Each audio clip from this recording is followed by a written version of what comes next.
If you're looking to automate tasks or build AI-powered apps without coding, Google Opal and n8n are two powerful platforms, but they cater to different needs.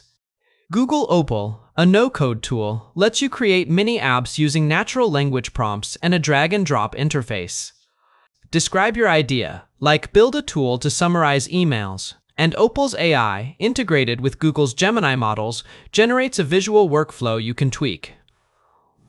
It's ideal for beginners, small businesses, or anyone in the Google ecosystem, offering free access to robust AI and seamless connections to tools like Sheets and Drive. However, it's limited to Google's infrastructure, lacks custom domains, and has fewer third-party integrations.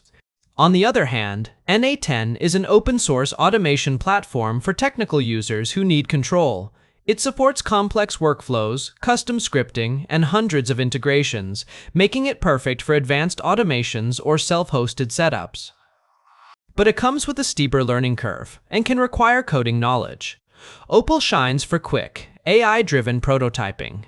n8n excels for deep customization. Choose Opal for simplicity and Google synergy, or n8n for flexibility and power. Which fits your project best?